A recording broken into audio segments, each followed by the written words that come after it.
Bonsoir à tous. À la une de ce journal, une motion de soutien adressée à Paul Biya divise des syndicats de transport routier au Cameroun. Certains ne se reconnaissent pas du tout à travers cette initiative.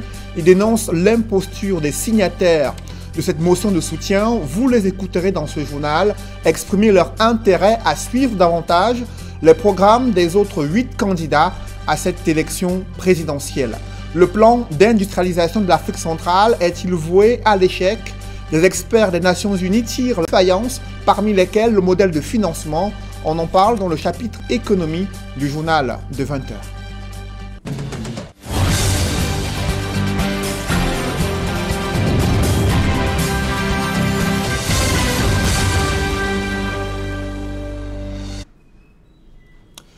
Merci de suivre cette édition complète de l'information sur Equinox Télévision. D'abord, cette messe pontificale en la mémoire de Kadji de Fosso Joseph, capitaine d'industrie, bâtisseur et patriarche décédé le 23 août 2018. La cathédrale Saint-Pierre et Paul a vu une mobilisation particulière des personnalités de premier plan, mais aussi la famille du défunt, pour multiplier les prières durant cette messe dite par l'archevêque métropolitain de Douala. Reportage Éric Martial Njomo. Une foule importante dans l'enceinte et aux alentours de la cathédrale Saint-Pierre et Paul de Douala.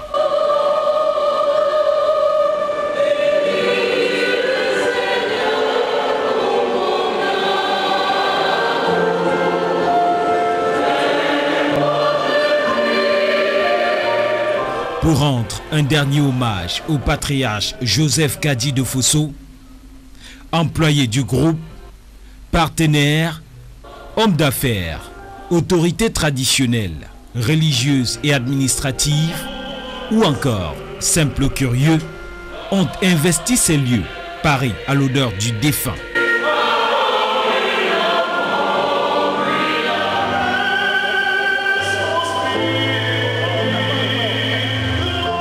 Parmi les arrivées remarquables, celle de son éminence, le cardinal Christian Toumi, celle du gouverneur de la région du littoral et surtout celle du représentant du chef de l'État, le président du Sénat. La dépouille du capitaine d'industrie peut alors faire son entrée. Une entrée fortement acclamée pour les œuvres et les mérites de Fuatoula Kadji de Fosso. Durant la messe de circonstance, l'archevêque Samuel Cléda insistera justement sur le passage très remarqué sur terre de Joseph Kadji de Fosso en termes d'exemple, et plus encore sur la nécessité de prier pour le repos de son âme et la vie après la mort. La famille du défunt, prenant la parole, a remercié l'assistance pour le soutien et l'accompagnement depuis le décès. Les uns et les autres gardent de lui des images positives et l'impact indélébile de Joseph Kadji de Fosso dans leur vie. J'adresse toutes mes condoléances à l'ensemble du personnel du groupe Kadji, du groupe UCB, et je leur dis vraiment toute ma compassion et toute mon amitié. Nous ne pouvons pas remplacer un visionnaire tel que M. Kadji était, donc nous sommes vraiment désolés de cet passage et nous prenons cœur de ce qu'il a laissé avec nous. Vous savez, il était un des visionnaires qui a commencé à convertir tout ce qui est comme matériaux local, naturel venant de Cameroun. C'est vraiment un des visionnaires qui a démarré Made in Cameroun. Tout ce qu'on a à faire là, c'est célébrer. Il a fait tout ce qu'il a fait pour ce pays. Vous pouvez compter tout que emploie le groupe Kadji. Et c'est tout le Cameroun qui est fier de l'accompagner. C'est un privilège pour nous les jeunes de travailler avec lui. C'est un privilège pour nous d'apprendre à ses côtés. Il nous a appris les théories jamais apprises dans des écoles, telles que comment investir. Parce que quelqu'un qui n'a pas fait des études et qui a pu investir comme ça veut dire que la théorie qui nous dit pour faire le choix des investissements, lui, il l'avait dans la tête. Il n'avait pas besoin de lire tous les grands penseurs, mais lui, il a pensé, il a réfléchi. Et aujourd'hui, c'est une nouvelle théorie qu'on doit prendre dans les écoles. La dépouille reprendra le chemin de la résidence de Bonanjo pour la grande veillée avant le voyage final pour le village natal Bana.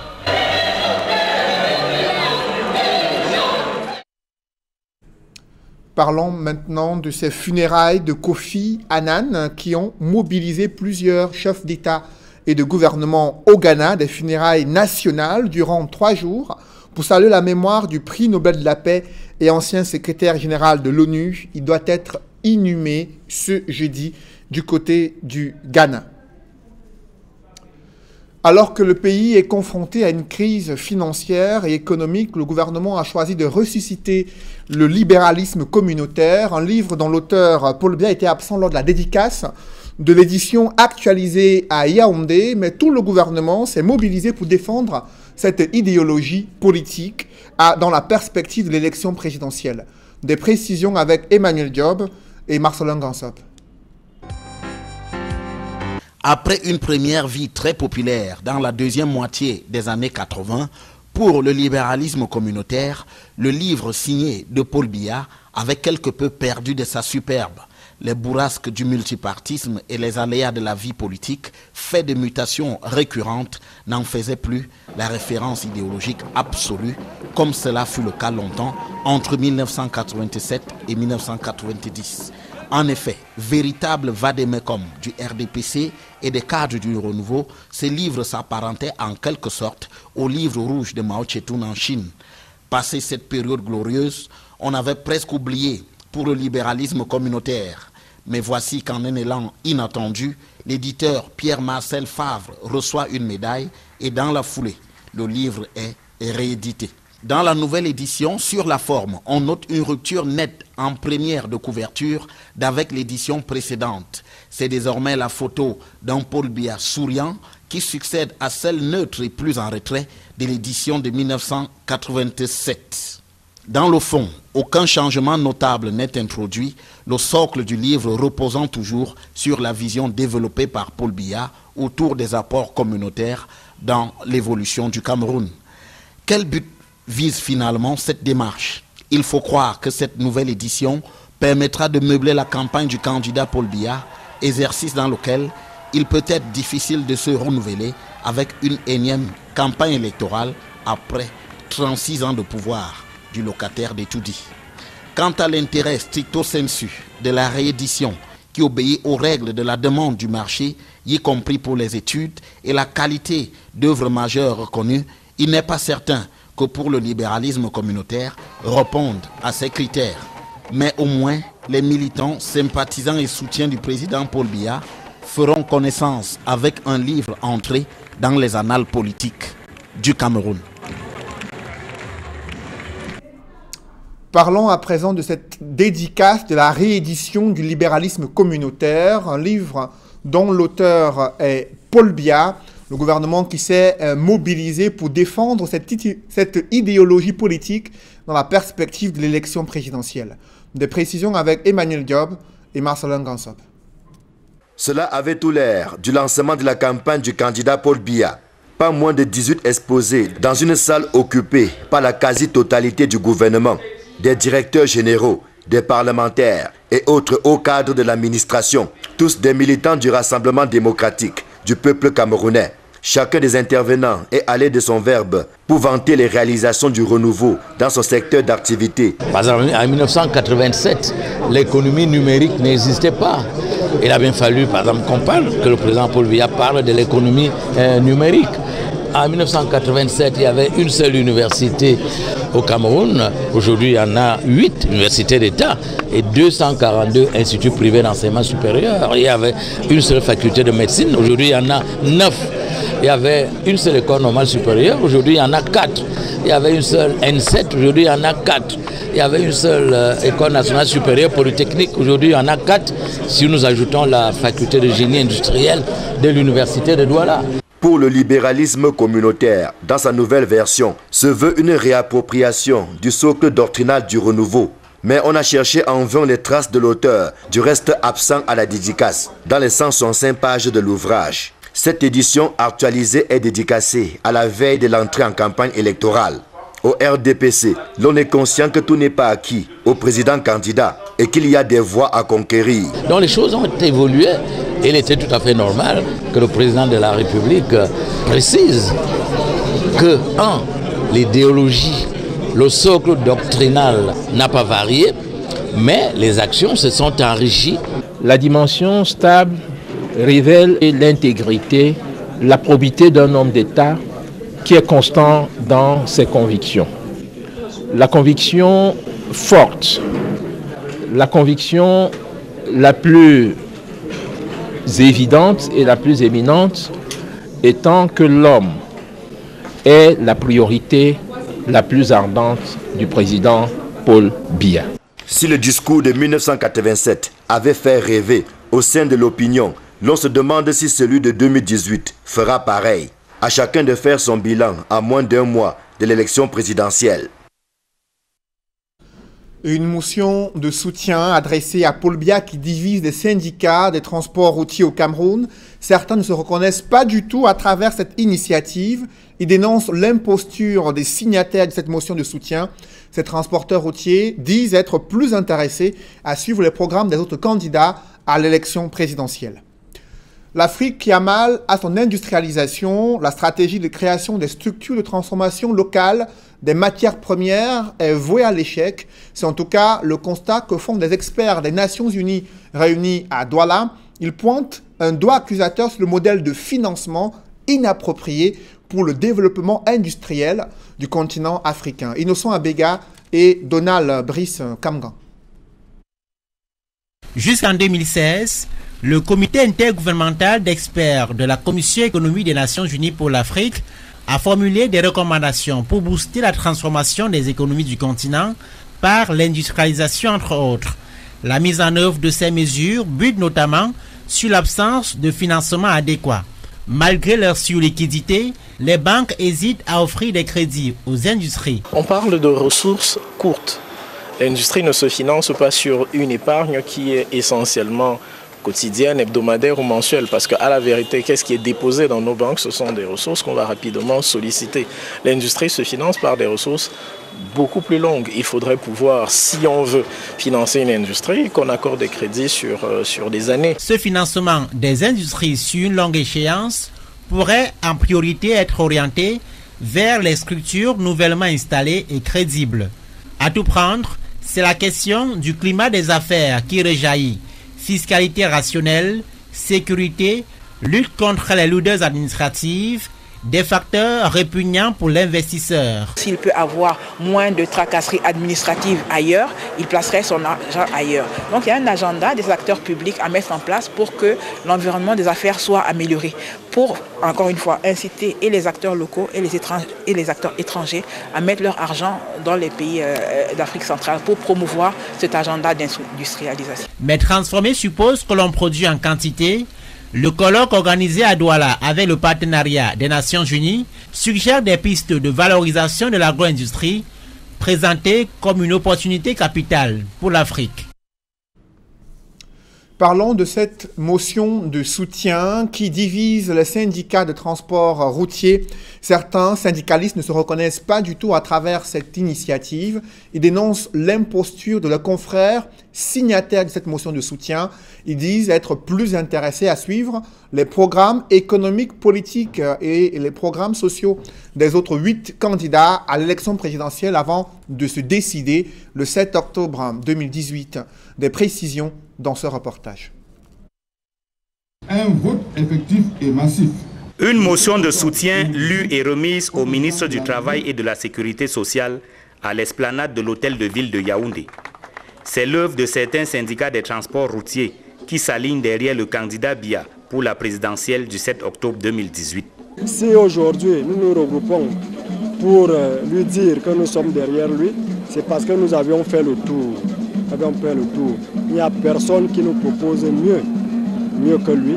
Et il a engagé les chantiers pour l'émergence de notre pays qui méritent un soutien. Nous avons des grands chantiers autoroutiers qui sont en cours d'exécution. Nous avons un certain nombre d'actions qui sont menées sur le terrain pour la viabilisation et la réhabilitation de certains axes routiers. Nous avons certaines politiques qui sont en cours au niveau du ministère du Transport, au ministère des Transports. Nous pensons que tout ceci mérite le soutien des professionnels. Et c'est à ce titre, compte tenu du contexte sociopolitique qui prévaut, nous pensons que pour la stabilité du pays, il est important que nous accompagnions le président de la République. Mais quels sont en réalité les syndicats qui ont adressé la motion de soutien à Paul Biya? La question se pose, d'autant que l'initiative divise au sein des syndicats des transports routiers du Cameroun. Des individus qui se prétendent être syndicalistes se lèvent pour prétendre adresser une motion de soutien à la candidature du chef de l'État Paul Biya. Il me semble que c'est contre-positif pour la démocratie camerounaise. Et je suis convaincu en mon âme et conscience que le chef de l'État n'a pas besoin de ça pour gagner ces élections s'il s'est bien préparé.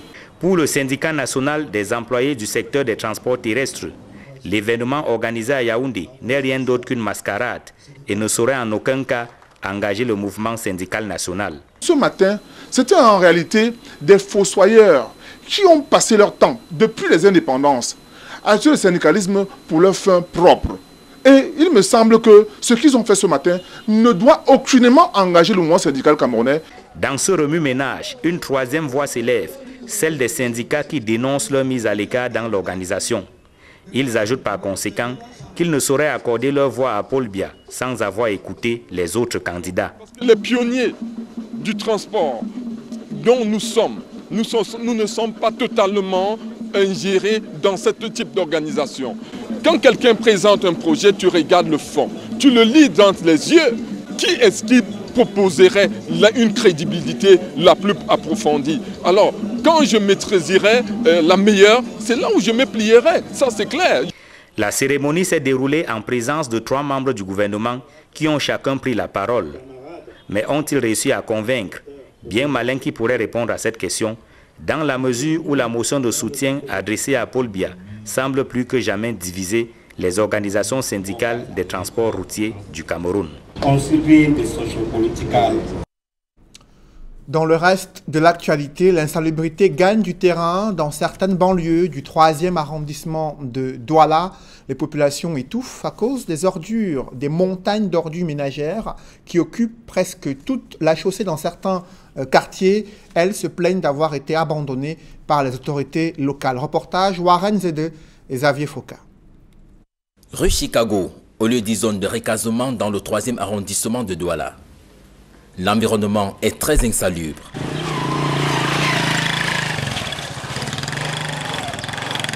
Depuis plusieurs semaines déjà, l'absence de bac à ordures amène les habitants comme cette dame à verser les ordures ménagères et bien d'autres déchets sur la voie d'accès au quartier.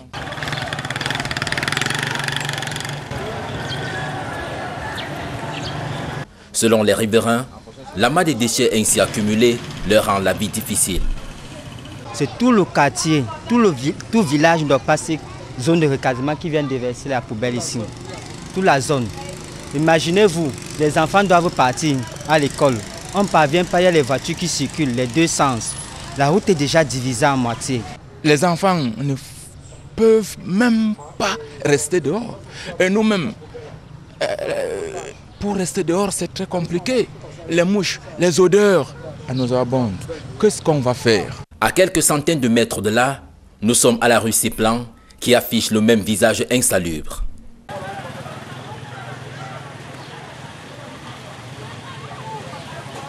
Les mouches massées ici et là démontrent à suffisance la gravité de la situation.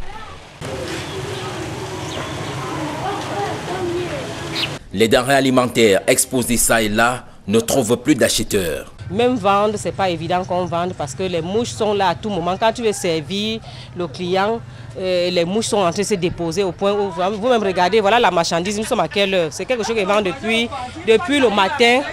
Je suis là, je n'arrive pas à vendre à cause de ça. À côté, on vend de la nourriture. Comment est-ce qu'on peut s'en sortir avec? C'est pas facile. Parce que nous, on se débrouille aussi en route. Avec la poubelle et consorts, c'est pas facile. Les gens ne parviennent plus à consommer une bouteille de bière à cause des mouches. On est en train de partager tout avec les mouches.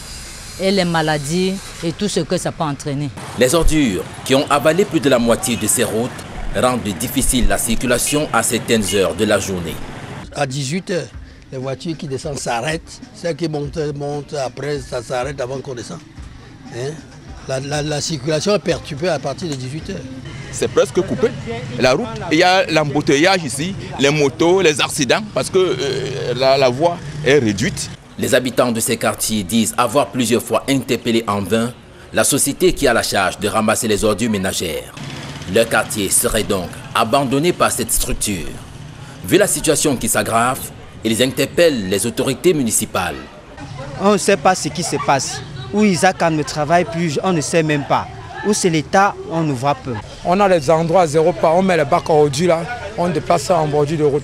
Juste que Isaac vienne nous débarrasser de cette saleté. C'est grave. Ce qui nous surprend le plus, c'est qu'on nous demande de payer la taxe d'hygiène. De quelle taxe d'hygiène est-ce que nous payons et que nous avons ce genre de poubelle devant nous? Moi, particulièrement, je paye 12 500 l'an. C'est depuis près de 3 mois déjà que les populations de Ndokpassi en général vivent dans cette insalubrité notoire. La pression monte sur l'entreprise italienne chargée de construire un nouveau stade Omnisport à Olembe, non loin de la capitale du Cameroun. La pose de la toiture est annoncée à 3 mois du délai de livraison de ce chantier. L'heure est désormais à l'accélération des travaux. C'est le constat que font Emmanuel Diop et Marcelin Gansop. Plus que quelques assemblages et la charpente du stade Paul Biya d'Olembe sera prête à recevoir la toiture. La structure est complètement terminée, la structure béton, la structure acier et béton est terminée. Pour la toiture, on a quasiment achevé, il reste encore 3 jours de travail sur ce qu'on appelle l'anneau extérieur. L'anneau intérieur est posé, on n'a plus qu'à le lever, donc il y a une partie de levage, c'est un peu technique, mais on a encore à peu près pour un petit mois pour lever le toit. Et à partir donc de mi-octobre, on va finaliser la toiture. Dans les autres compartiments, le travail a également beaucoup évolué, qu'il s'agisse de la tribune présidentielle que des vestiaires, en passant par les 2 stades annexes, le centre commercial, les parkings ainsi que les voies d'accès. Les stades annexes, aujourd'hui, pareil, toute la structure est finie. On a quasiment terminé l'intérieur des stades annexes. Il ne reste plus que les terrains de jeu à compléter aujourd'hui. D'ici 3 semaines à peu près, les terrains de jeu seront complétés. En parallèle, on travaille sur tous les lots technologiques, c'est-à-dire toute la plomberie, toute l'électricité, tous les réseaux Internet, etc. Tout ça, ça travaille en même temps, en parallèle, et sur l'ensemble du stade. Comme vous avez pu voir, par exemple, pour les toilettes de la zone publique, on a fait déjà quasiment la moitié de la partie plomberie. Et donc le reste avance quasiment nuit et jour sans discontinuer. La pépinière qui va servir pour la pose du gazon est également prête. C'est 6 semaines quand il s'agit d'un gazon déroulé, et pour un gazon planté, c'est à peu près 3 mois. Sur les stades annexes, ce sera un gazon planté, donc c'est planté fin septembre, ce sera bon pour le 31 décembre, et pour le stade principal, ce sera un gazon déroulé, donc ce sera après aussi pareil fin décembre. Il faudra attendre un tout petit peu pour jouer dessus, mais fin décembre, tout sera complété et terminé. En visitant le chantier qui est en pleine ébullition, le gouverneur de la région du centre s'est réjoui des avancées enregistrées, tout en maintenant la pression sur Pichini afin que le délai de décembre soit tenu. Je pense que même s'il y a une satisfaction certaine, mais il reste et il demeure que Pichini doit redoubler encore d'efforts pour pouvoir donc terminer, livrer son chantier en décembre. Beaucoup de choses ont évolué, même les voiries, même la tribune présidentielle, même les vestiaires, comme des détracteurs pensent que nous ne serons pas à mesure d'accueillir ces championnats. Nous voulons démontrer que chose dit, c'est chose faite. Avec le rythme accéléré des travaux, les 2 prochains mois s'annoncent décisifs au stade Paul Biya d'Olembe. Les responsables de Pichini promettent une bonne visibilité sur l'essentiel de ce qui est attendu ici, avant la mission de vérité qu'effectueront les experts de la CAF. Des enfants les plus démunis peuvent enfin retrouver le chemin de l'école dans un village situé à Banka, dans le département du Honkam. Là-bas, le chef de village s'est engagé à leur fournir des fournitures scolaires, mais aussi à payer les frais de scolarité pour les plus démunis. Reportage.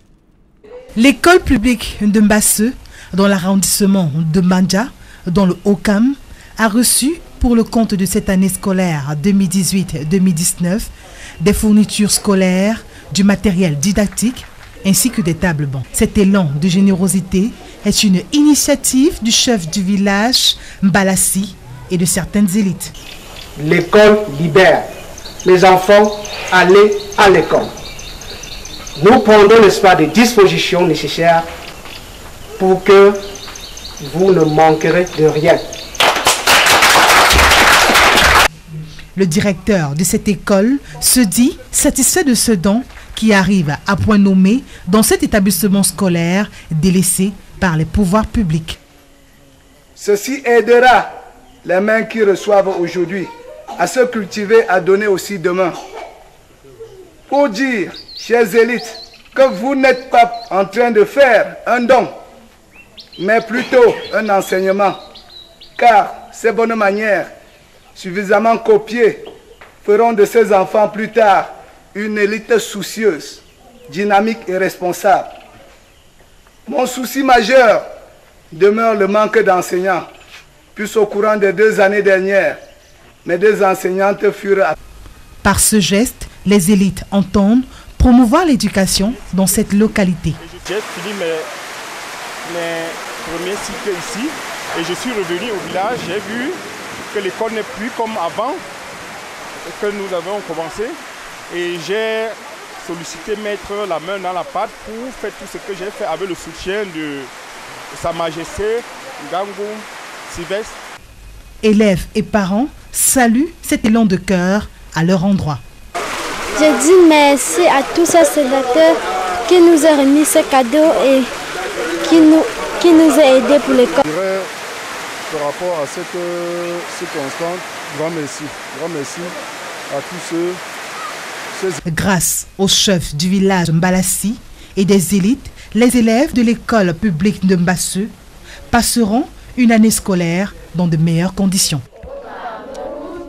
Un concours de beauté, celui de Miss Ngwon 2018, est d'ores et déjà lancé avec l'étape des présélections dans la ville de Douala. Elles sont 8 candidates retenues pour cette première étape après plusieurs tests et épreuves qui ont permis de voir ces candidates rivaliser d'intelligence, de beauté, mais aussi de maîtrise des us et coutumes du peuple Bamoun. Reportage. L'élection de la plus belle femme Bamoun se déroulera le 6 décembre à Fumban durant la 547e édition du Ngwon. Mais avant le grand jour, l'étape des présélections est un moment capital. La ville de Douala a ouvert le bal avec 22 candidates, toutes aussi belles les unes que les autres. Devant les membres du jury, triés sur le volet, et les invités de marque, les filles ont défilé dans leurs plus belles tenues de ville, de soirée et tenues traditionnelles. Pour mériter la couronne de la Miss Ngwon, il ne faut pas se contenter d'être belle. Les 22 candidates ont été testées sur des questions de culture générale et connaissance du peuple Bamoun. Et 8 d'entre elles ont été retenues à l'issue des différentes épreuves. Notation sur 100 points qui alliait la beauté physique, vestimentaire, la chorégraphie et aussi la culture générale. Voilà les critères qui ont été retenus pour retenir ces 8 candidates. Au départ, je n'étais pas dans le truc en fait, quand on faisait les entraînements et tout. Et bien après, je me suis dit pourquoi pas moi. Je me suis mise dans le truc en fait. J'ai donné le meilleur de moi comme je pouvais, à partir de mes coachs qui m'ont beaucoup encouragé, ma famille, ma maman, tout le monde. L'élection de l'ambassadrice du peuple Bamoun fait partie des activités phares du Ngwon. Elle bouclera la journée dédiée à la femme Bamoun le 6 décembre prochain à Fumban. Une Miss du peuple Bamoun doit avoir non seulement la beauté, la plasticité externe, elle doit être belle intellectuellement aussi, elle doit être belle physiquement, elle doit être belle intellectuellement, et puis elle doit savoir faire la cuisine, vous aurez un concours d'art culinaire, elle doit savoir danser à la manière des Bamoun. Bref, nous sommes en train d'amener nos jeunes d'aujourd'hui qui tendent vers la mondialisation à retourner à leurs sources et à comprendre leur culture. Les candidats ont été évalués sur des critères assez objectifs qui se basent sur l'idéal de la femme Bamoun. L'idéal de la femme Bamoun qui est ancré sur nos traditions et nos cultures. Grâce aux sponsors officiels de l'élection Miss Ngwon, les cagnottes ont nettement été revues à la hausse cette année. 750 000 francs CFA pour la Miss, 300 000 francs CFA pour la première dauphine et 200 000 francs CFA pour la troisième dauphine. Et bien d'autres lots remis par les différents partenaires. D'où le travail de fourmi mené par le comité d'organisation de cette élection afin que l'événement soit un succès total. Miss Ngoune, c'est un concours de beauté hors du commun parce qu'elle a cette particularité que nous, par souci d'offrir du show, un spectacle magnifique à notre public, nous contactons les candidates inscrites à l'avance, nous les formons, nous travaillons avec elles sur la chorégraphie, la démarche, la gestuelle, et je peux dire que les préparatifs se sont plutôt bien passés. C'était carrément un magnifique spectacle. Toutes les 22 candidates ayant pris part aux présélections dans la ville de Douala ont reçu des parchemins et des lots des partenaires. Après Douala, rendez-vous le 10 novembre à Foumban pour les présélections des régions de l'Ouest et du Centre, qui dévoileront 16 candidates. Elles seront donc 24 candidates à prendre part à la finale de Miss Ngoune 2018.